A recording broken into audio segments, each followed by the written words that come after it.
Welcome to today's episode of the Everyday Leader podcast. Super excited to bring to you Deana Brown Mitchell. She and I have a conversation today. She's an award-winning entrepreneur, a motivational speaker, and best-selling author. She's known as the Shower Genius and is the founder of the Realize Foundation. And part of what we'll talk about today is how she had a multi-million-dollar business and lost it all during COVID and what she's built back since. Enjoy today's episode. Welcome to the Everyday Leader podcast. Leadership is a choice. Join me, Matt, and my co-hosts Drew and Tate each episode as we break down how to lead powerfully in your family, team, and organization. Welcome to today's episode of the Everyday Leader podcast. It's just going to be myself today here with Deana Brown Mitchell. Excited to have her with us to share some of her insights and her journey and what she's learned about leadership along the way. And thanks for coming on the show today, Deana. Absolutely. I'm happy to be here. Yeah. So for our listener who doesn't know anything about you, tell us a little bit about yourself, the Shower Genius, what you do, and I know I want to dive into kind of your story and everything that happened in COVID a few years ago. So yeah, absolutely. Well, I grew up in a little bitty town in Louisiana, and I've since been to 30 countries and 49 states, and I've lived in 8 states, and I've been in Colorado for the past 20 plus years. So I came from a very small town and, got to travel the world and have been very blessed in that department. I've owned 6 or 7 businesses starting at 14, and I happily married. I have just a plethora of awesome experiences in my life that I, like to share. awesome. Well, I have to ask, 49 states, which one have you missed? Hawaii. Oh, you have to go. Yeah. I spent 2 summers working in Alaska. Really? Oh, cool. But I haven't been to Hawaii. My wife and I are going to Alaska this year. We're excited for that. We haven't been to the other all 49, but I know Alaska is one of the hard ones to get to. So what part of Alaska are you going to? We're going on a cruise. So wherever the cruise takes us up through there, I don't even know the stops. I think I know Juneau at least, but I don't remember the other stops along the way. So well, the reason I went up there in college was to work for the summer for Princess. Okay, cool. And they owned a lodge in Denali, and so I worked there for 2 summers. And then I did get to go on one of their cruises in the Caribbean as an employee, which was really cool. That's awesome. Yeah. Okay. You'll love it. Yeah, we're really excited for it. And if you need some good spots to visit while you're in Hawaii, ask me, and I'll later, Okay, and I'll give you some. So you've owned multiple businesses. I know one thing that's been a big part of your story as of late is kind of what happened when COVID hit. Could you tell us a little bit about what you were doing at that time and what's transpired since?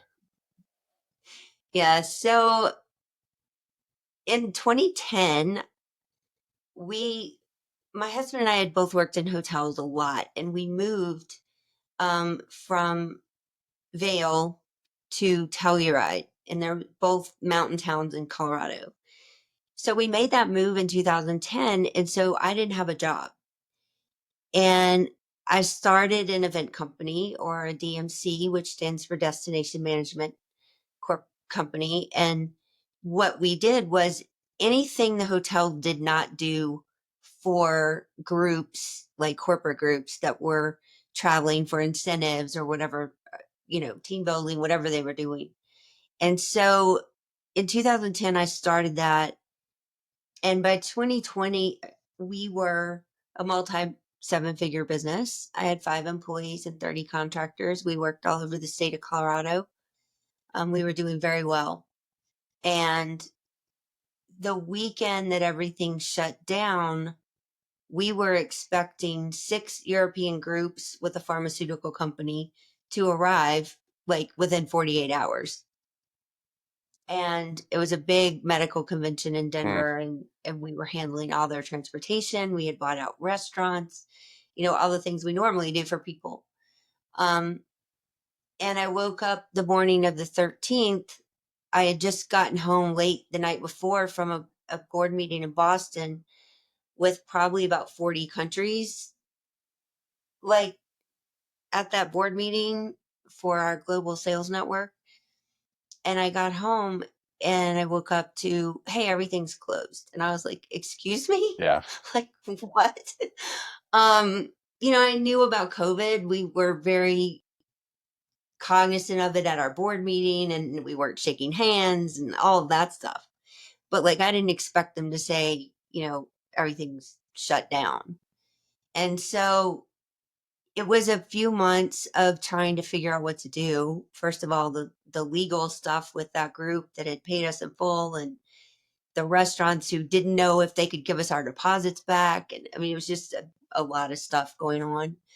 But in the end, I laid my team off a few days later. I think it was St. Patrick's Day. I laid everybody off, and all everybody got unemployment, and we're taken care of in the best way I could. Um, but myself, I just didn't know what to do. I was not in a good place, and I think that it took me months to really even process it and try to sell or donate all our rental stuff, and just what to do.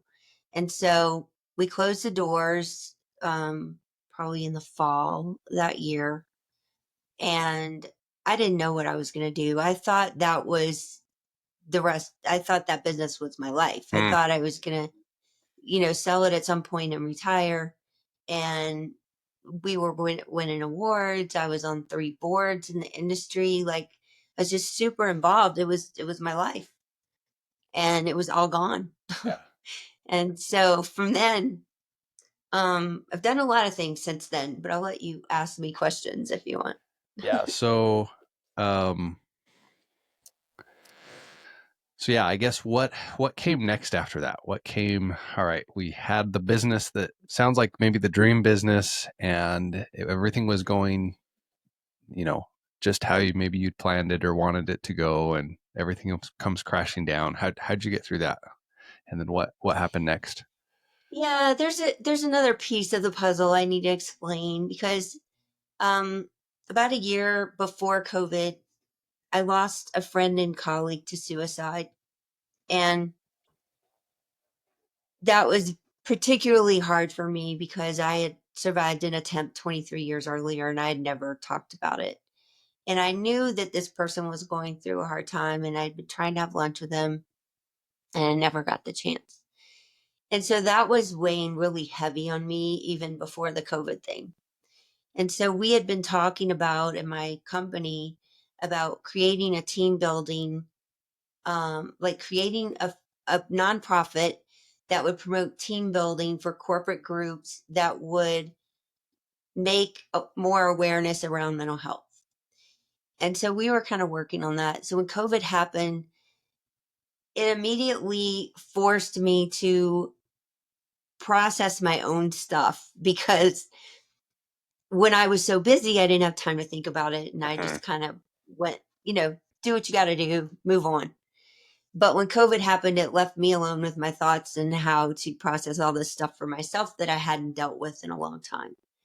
And so I started the foundation March 30th of 2020. It's called the Realize Foundation. And my company was called Realize Colorado. So it was supposed to be, the give back part. Um, and so I didn't really know what it was going to be. We started doing virtual summits with people telling their stories about adversity. And then that turned into publishing books. And now we have 4, we have a book series on Amazon that's best selling, and it has 4 books right now. We do one every year, so there's more coming. Awesome. So people will write about their stories. And then we turned it into a podcast, which has about 90 episodes right now, I think. And that is just people talking about adversity and mental health, and and that kind of stuff. And I think it's been an awesome journey in many ways. I've met so many people that I probably wouldn't have met otherwise. Um, and so that's part of what has happened since COVID. The other thing that has happened is in 22, I wrote a book called The Shower Genius.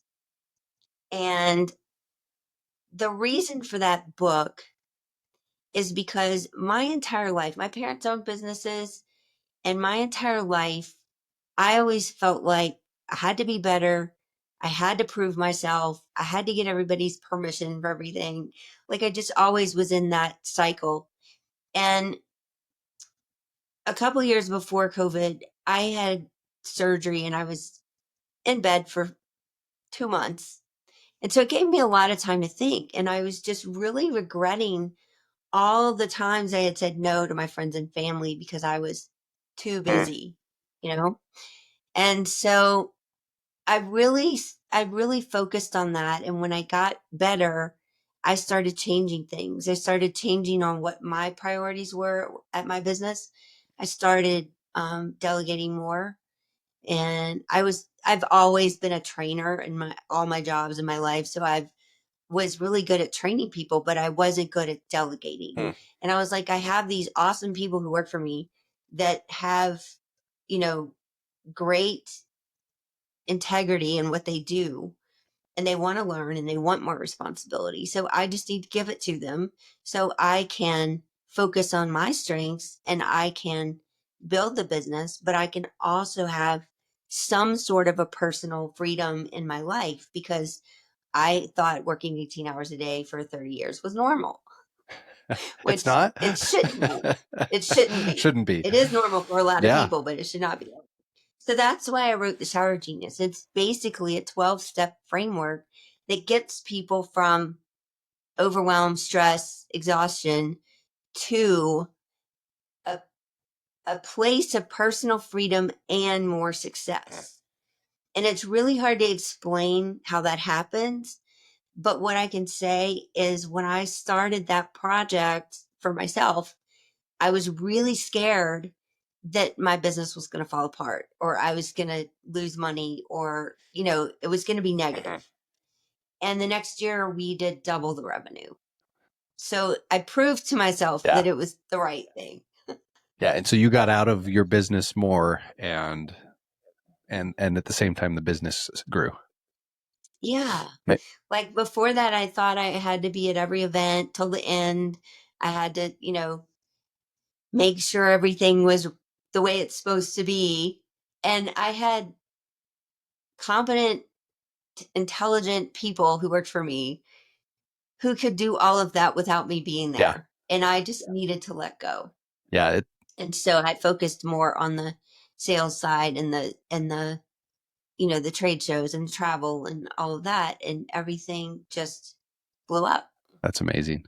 Yeah. As I was thinking here, the thought that comes to mind is like how often are business owners getting in their own way of their success? Yeah. How often are you the biggest problem in your business? I mean, even though you may be the most capable and the most have the greatest skill set or have the greatest talent and ability, and Yeah. sometimes you're what's actually holding everything back. So And the funny part that you say that is before COVID, I had a conversation with this business coach. It wasn't somebody I hired, but I had a conversation with them. And he said to me, "You're the bottleneck in your business," which is exactly what you're saying. And it was true. But I didn't see it for myself mm, at first, but once I had that time alone in quietness to really think about it, it made a lot of sense to me. And I think that's part of the Shower Genius framework is that when we give our brain a break, we have more clarity, we have more creativity, and then we come back with more productivity. And so that's really the gist of the book I wrote and that podcast that I have and the course I have and all that. Because if we don't, I thought I had to be the first one at the office, the last one at the office, be there for everybody else, and then stay as late as I needed to get my to-do list done. And I wasn't giving my brain a break. I was working or being available to other people for 18 hours a Hmm. day and barely sleeping. So how am I supposed to be Yeah. creative or more productive when I'm not taking care of my mind and my body?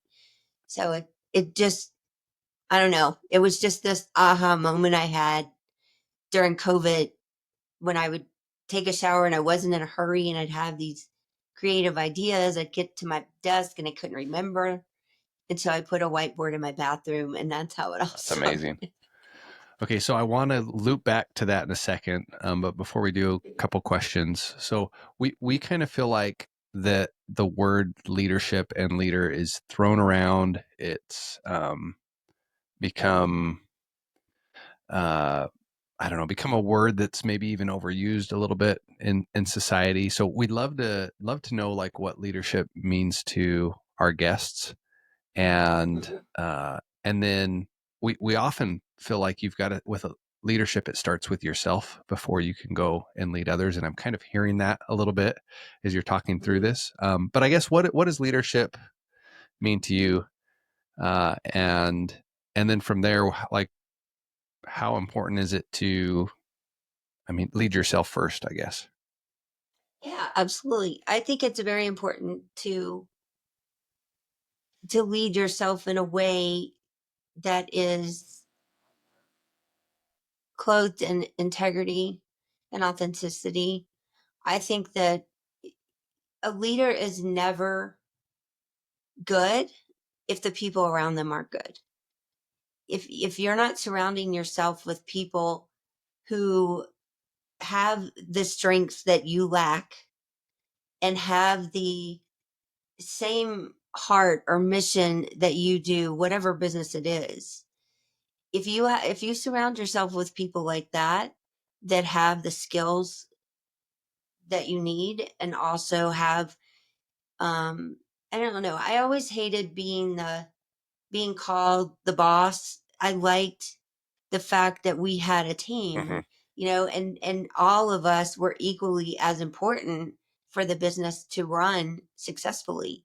And I think when I started, I thought I had to be that boss figure, right?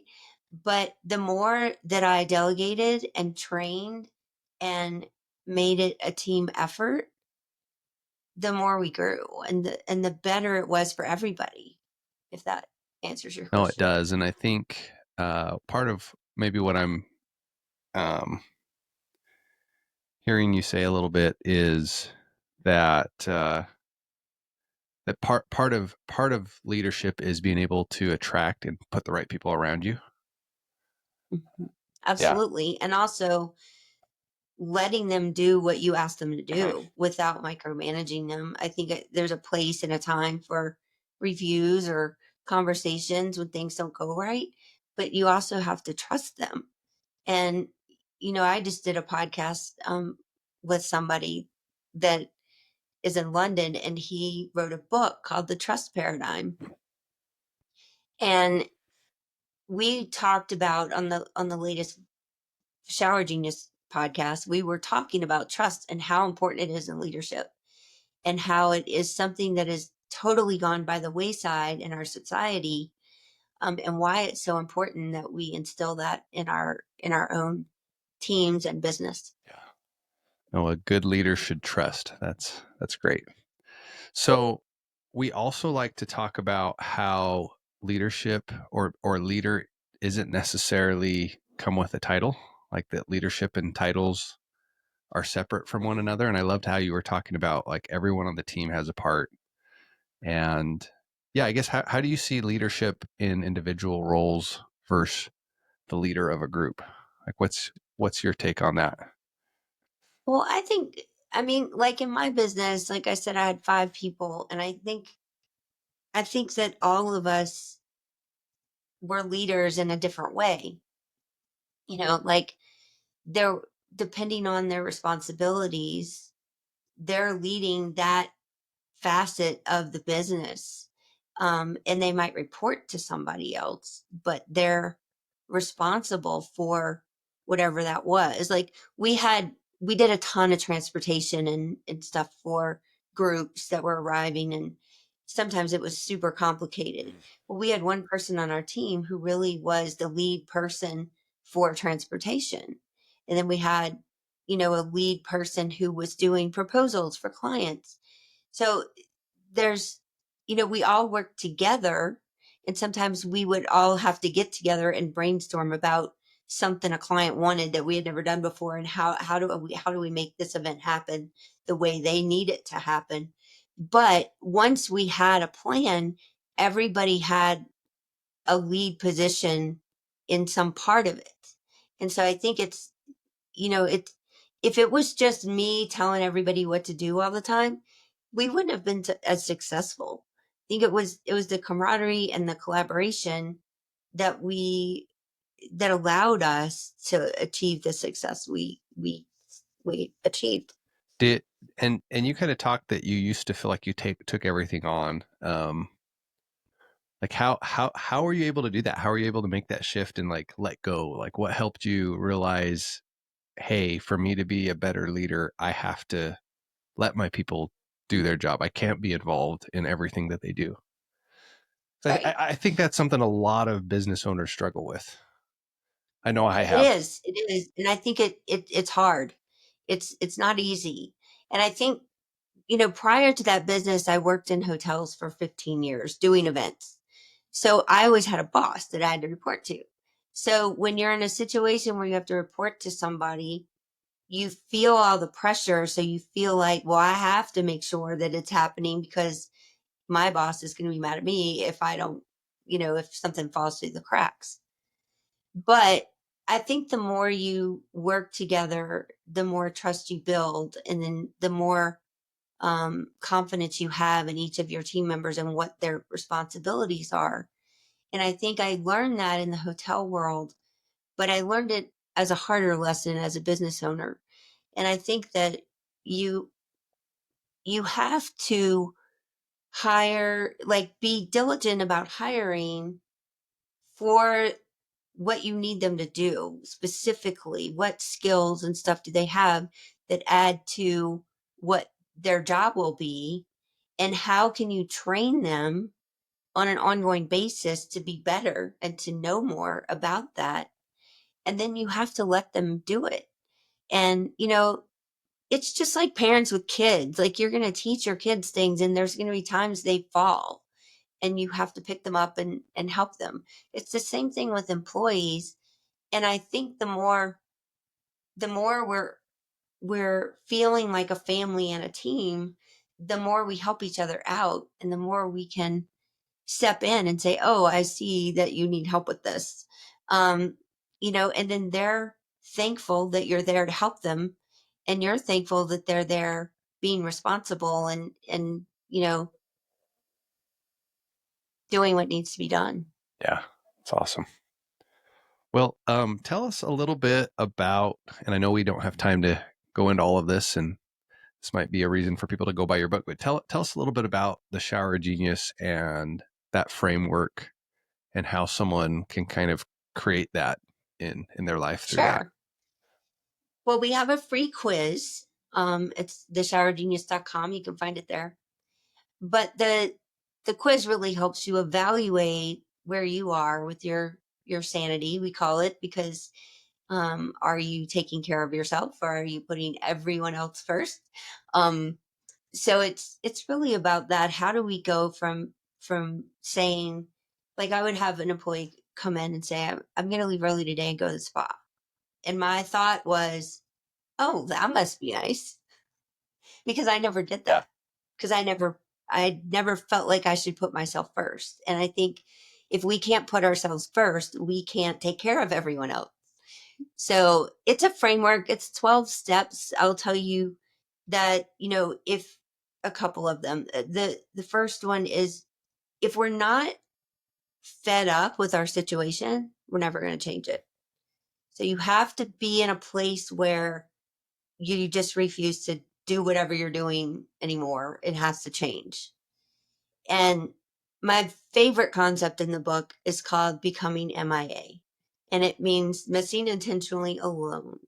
And it means either go to lunch by yourself with a book or take a 3-day vacation to an Airbnb by yourself and have a combination of rest and creativity and productivity. So when you come back to the office, you're on fire to do whatever it is you need to do. So those are my two Hmm. favorite things to Say the talk MIA about. one more time. What? It's missing intentionally alone. Missing intentionally alone. So the idea that give Mhm. yourself some space so you can think, so you can have a chance to be creative, so you can figure out the things that maybe you're sometimes way too busy in the middle of to actually detach from it and think through it all. Yeah. And I have a visualization that takes you through that 3-day, like book an Airbnb, leave Friday at noon, take that first night to just rest and relax and recharge and, whatever you do for that, do that. And then the next day, plan something totally unrelated to your business. Maybe you want to go rock climbing. Maybe you want to go shopping, whatever it is. Take that day and do whatever you want to do for fun for you. And then the last day you're there, you're really getting refocused on whatever it is, what project is in front of you that you need to brainstorm. And you'll be so creative and productive and in so less time because you gave yourself that break of a day and a half of doing something else. Hmm. Why does that work? Why does that why why does that create something? Yeah, why does that yeah. Well, I've studied the brain a little bit, but I'm not a psychologist or, anything like that. I think that you can't it's like, say you are in a some kind of a restricted space and there's not a lot of oxygen in there and you're trying to breathe and it's hard and it's hard and it's hard. It's like your brain is the same thing when you're working all the time. Like you're not getting the dopamine and the serotonin and all the things you need in your brain to be creative and productive. And so I think it's just when we're constantly working, constantly thinking strategically or whatever we're doing, and we don't give ourselves a break, our brain is the same thing. It's like it gets tired, it gets overwhelmed, and um we can't focus. And it's a lot like mental health. Like if you aren't if you're anxious, you can do breathing exercises and it helps you feel less anxious. And I know this because I'm one of those people. Um, but I think that if you are feeling really anxious and you just keep pushing yourself, you get to a point where you can't even think straight. And to me, that's the best analogy is because if we're working, working, working and not giving ourselves a break, or it's like if you go to the gym and you go, I'm going to work out for 5 hours straight. Like people don't do that because it's not good for you. Yeah. So it's just a way of giving our brain more oxygen, in my opinion, that so that we can have that space to be more creative. Yeah. Gotcha. Awesome. Is there a space for that with that MIA? And I don't know if you talk about this in your book or not. Is there a space for that, not just alone, but with key people, like with your spouse or family Mhm. or um Yeah, we talk about it in a business sense in the book, but it is like the last phase. So the book is in 3 phases. So the first one is like acknowledge and assess. And then the second phase is be your own advocate and learning how to do that. And then the third phase is growth and freedom. And so in the third phase, we do talk a lot more about business and operations and how to delegate and implement things that you have been creative about. So we talk a lot about that at the end. yeah. No, I really love this because I think and I've been there where you're just going nonstop all the time and you think that's the best way to take care of everybody. And And when you finally do take a break, you realize you've just been running on fumes and you're not giving people your best because you're not at your best. So yeah, I just think it's so important that we take time to fill up our cup. Like if we want to be a good leader for other people, we have to take care of ourselves. And so yeah, I love this. I love this idea. I love this message. That, what you're saying is so true, because I read something recently that said this boss, I don't remember who was talking about it, but they were saying how you tell all your people that they can take vacation and they have vacation as part of their benefits. And they said when the boss finally actually took vacation, then they felt like it was okay. Yeah. Because they, if you have a boss that is telling you things, but they're not doing it themselves, like we have to model for them what is good for all of us. And I think if we're saying, yeah, you should leave at 3 and go to the spa, but I never did it. So I'm not, so then they're feeling guilty that they asked to leave early because they never see me do that. And so I think that that's important, is that we have to live what we're trying to instill in them. And if we're doing one thing and saying something else, it doesn't work. Yeah. Totally. Mhm. Um, where did the, and you, maybe you said this briefly and quickly, but if you didn't, where did the name Shower Genius come from? So during 2020, when I was home with nothing to do with myself, I would take showers and I would have all these creative ideas. And they do say there's a verywellmind.com has a study with 8 countries that says 72% of people say they have the most creative thoughts in the shower. And so I was having those creative thoughts in the shower, but then I would get to my desk and I couldn't remember what they were. And so I put a whiteboard in my bathroom and I started making notes for myself. And that's how the book came about, was just through those, I call them strategy sessions when you take a shower, because if you are like me and have the best ideas in the shower, then it's gold. And I think for so many years I was such in a hurry to take a shower and get to work that it didn't really happen that way. And I think we have to, again, give ourselves some space and have that me time. We talk a lot about me time in our book. Um, have that me time when you take a shower, because usually that's maybe the only time you're alone during the day, especially if you have Yeah. kids. So it's a, I don't know, that's just how it happens. And is that that study is do you and do you think that's because the shower is the only place where people are disconnected and aren't talking to other people and are actually alone for a minute in their busy day and their schedules? I think that's part of it. I think there's also science behind the hot Hmm. water and the blood to your brain, especially if you have hot water on your neck. It increases the blood flu, blood flow to your brain when you're in the hot water. And I think that the silence of being alone and that science behind your blood flow to your brain, I think is the combination that makes people have those thoughts in the shower. Well, so what would your advice be? Say we have a listener who they feel like, hey, I want to be a better leader. I'm stuck in a place where my life's too crazy and too busy. Where would you tell them to start? Like, how can they start being a leader today, whether that's for themselves, for their business, for their team, their family? What advice would you give somebody that feels like they're kind of Well, I struggling? would, yeah, I would say a couple things. I would say that listening to motivational, either podcasts or YouTube videos or whatever it is, there's a few of them I listen to.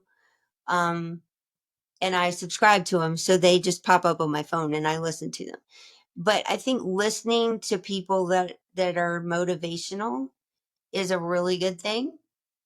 I think if there's a certain industry you're in and listening to people who are leaders in that industry could really help you. I also think that, getting involved in some kind of a collaboration, whether it's like a chamber in your city, maybe it's a board or an organization in your industry where you could contribute. Because I think the more we get involved, the more we get other people's perspectives and the more we can collaborate or, um, just get more involved in those conversations with people at that level, however you can. That's what I said when I closed my business. I was on 3 different boards.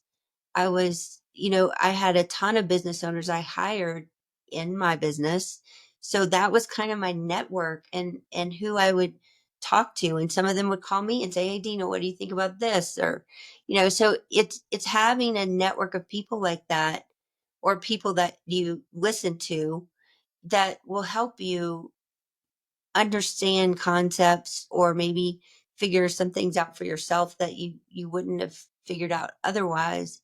And there's a reason that all these motivational people you listen to have a morning routine. There's a reason that people are very intentional about their mornings, because it sets your day, it sets your mindset, and it sets you up for more success. Yeah. And speaking about a morning routine, I'm sure you've heard of The Miracle Morning. That's one of my favorite books. And I don't think it has to be a 3-hour routine to start your day. No. It can be a 5-minute routine. It could be a 30-minute routine. And yeah, there's something about starting your day right, taking care of yourself first, making sure your cup's filled so you have something to pour out and give to others. So good. Um, Agree 100%. Deana, how would you like to be remembered as a leader? Oh man. Um, I think for me, it's really, and this hasn't always been the case, but I would say in the last 5 years, I've woken up to a lot of things. um, and my purpose in life is to help other people. It just is. And I think it always has been. I just didn't understand that. And whether it's coaching entrepreneurs in my mastermind, or whether it's teaching people about putting themselves first, or doing my nonprofit stuff for mental health, it's all about helping others get to the next level, whatever they're doing, whether it's personal or professional. And i I really care. And I think, I've learned also late in life that I am an empath. And so when I have conversations with people or I meet people, I feel a lot about them that I don't always understand, but it makes me want to know them more. It makes me care about what they're going through. And like I said, it could be business or it could be personal, but it's just about, caring enough to learn about people, and then how can I help them? Yeah, awesome. Just because you brought it up, what are the motivational, or who are the podcasts or the YouTube people on YouTube? Who are you listening to for more of that inspiration that you would encourage, our listener to maybe Yeah, check out? I listen to quite a few. I definitely I've listened to Simon Sinek a Hmm. lot. I like to listen to Lewis Howe's School of Greatness. He has some great guests, and he has a lot of really good perspectives, and he's very open about his own story and journey, which I like. Um, I listened to Tony Robbins, and his wife has been doing podcasts. So I've been listening to her. She's awesome. Um, I think Dean Graziosi is awesome when it comes to business stuff. Um, there's there's also several pastors I listen to because they do shorts, and I think that is a lot about personal growth and just mindset kind of things.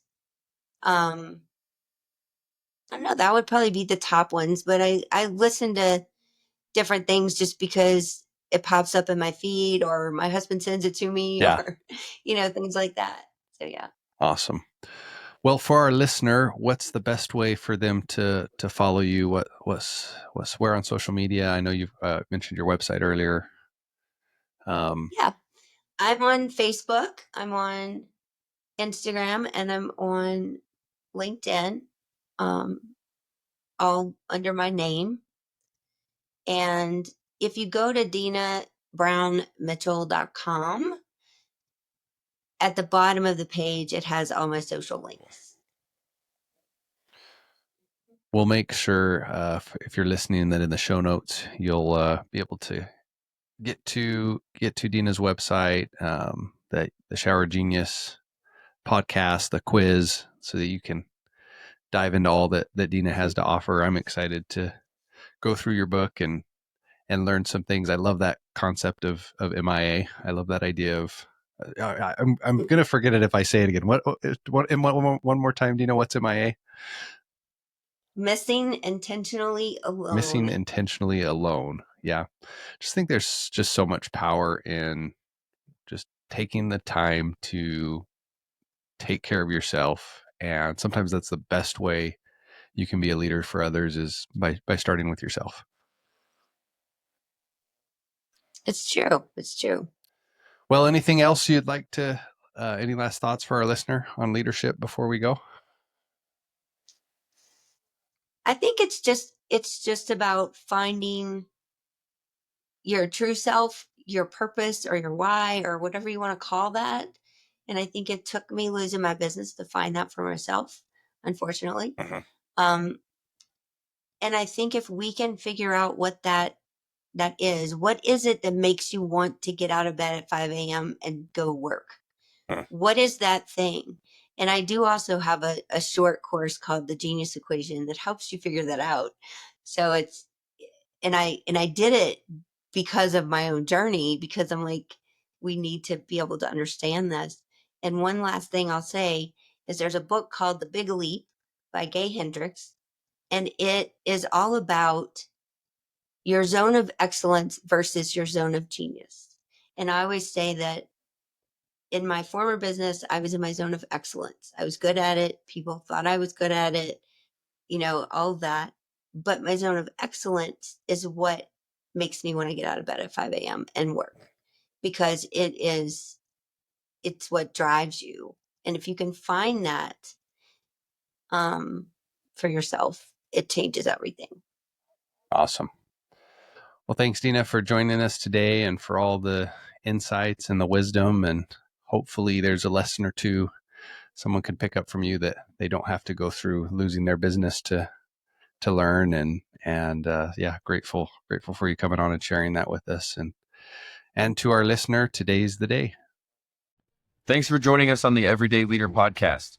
If you're ready to take your leadership journey even further, subscribe to our weekly newsletter for more insights and practical tips. And don't forget to connect with us on Instagram to stay a part of our growing community. Just follow the links in the show notes. If this episode impacted you, please help us spread the word and share the link with a friend from wherever you're listening.